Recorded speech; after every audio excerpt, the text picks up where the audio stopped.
भारत के छोटे शहरों में लाखों ऐसे परिवार हैं जहां मेहनत तो बहुत है लेकिन आमदनी सीमित, जहां बच्चों के सपने बड़े होते हैं लेकिन पारिवारिक परिस्थितियां उन्हें रोक देती हैं। ग्रेजुएशन के बाद भारत के करोड़ों युवाओं के सामने एक ही सवाल आता है, अब क्या? डिग्री तो मिल गई लेकिन जॉब रेडी स्किल्स नहीं है। बिना प्रॉपर स्किल्स के टैलेंटेड युवा भी चुनौतियों का सामना करते हैं। ग्रेजुएशन कंप्लीट होने के बाद मुझे ऐसा रियलाइज़ हुआ कि अभी हम बड़े हो गए, आपकी घर की कंडीशन हमें बताना संभालना चाहिए, इसलिए तो ग्रेजुएशन के बाद मुझे जॉब ढूंढना ही था। मेरे पापा बिगारी काम करते हैं।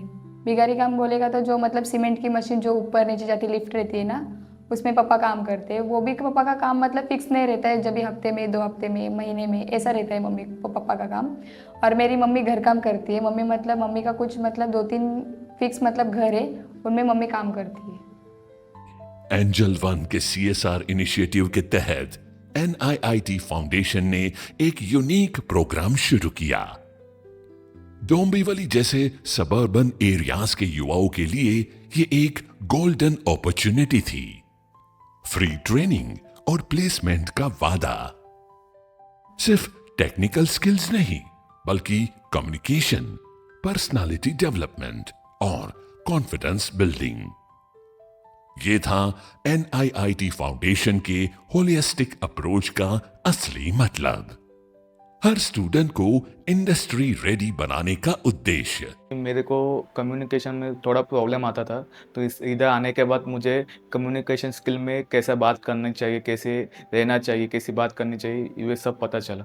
कोर्स में ये एक मतलब चेंज मेकर लाइफ स्किल का ये एक पॉइंट सिखाया था।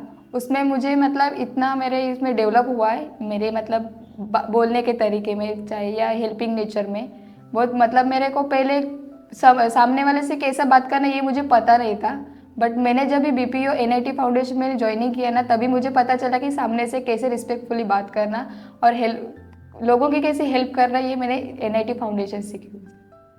अच्छा लग रहा है, हमको सपोर्ट भी देते हैं, इधर भी घर में भी सपोर्ट देते हैं, कुछ मांगते हैं तो भी लाके देते हैं, बहुत सपोर्ट। मेरे को भी अभी काम भी बंद करने के लिए भी बोलते हैं। जब भी मेरी पहली सैलरी आई थी तभी मैंने पूरी सैलरी मेरी मम्मी के हाथ में दी थी। और जब सेकंड सैलरी आई थी तभी मुझे कपट और टीवी खरीदना था, बट मुझे कपट पॉसिबल नहीं हुआ था, इसलिए मैंने टेबल और टीवी खरीद दिया। तो तभी भी मम्मी बहुत खुश थी, क्योंकि मेरे लाइफ में मेरे मम्मी को पहली बार मतलब शोरूम में लेके गई थी, ताकि मेरे पापा ने भी नहीं लेके गया था। तभी भी मेरी मम्मी बहुत रोई थी, तभी भी मेरी मम्मी बहुत खुश थी। जैसे जैसे ये युवा आगे बढ़ रहे हैं, उनके परिवार ने भी बदलाव महसूस किया है। मैं सुजाता की सिस्टर हूँ। जब ये NIT फाउंडेशन ज्वाइन करने से पहले बहुत एग्रेसिव थी, बहुत बात करने का तरीका अलग था। लेकिन जब ज्वाइन हुई NIT फाउंडेशन में, जब वो क्लास में जाने लगी तो हम लोग को इसमें थोड़ा चेंज, बोलने का तरीका और चेंज हुई है वो थोड़ा। तो अभी हम लोग को अच्छा लगता है, मेरे को भी अच्छा लगता है, मम्मी पापा को भी अच्छा लगता है। महाराष्ट्र की बड़ी कंपनीज में प्लेसमेंट के साथ ये प्रोग्राम सिर्फ जॉब नहीं देता बल्कि करियर फाउंडेशन तैयार करता है। फाइनेंशियल इंडिपेंडेंस से शुरू होकर फैमिली एम्पावरमेंट तक, यही है इस पार्टनरशिप का रियल इम्पैक्ट। आज ये दोनों युवा सिर्फ सक्सेसफुल एम्प्लॉइज नहीं बल्कि अपने कम्युनिटी के लिए इंस्पिरेशन है। इनकी सक्सेस स्टोरी दूसरे युवाओं के लिए आशा की किरण है।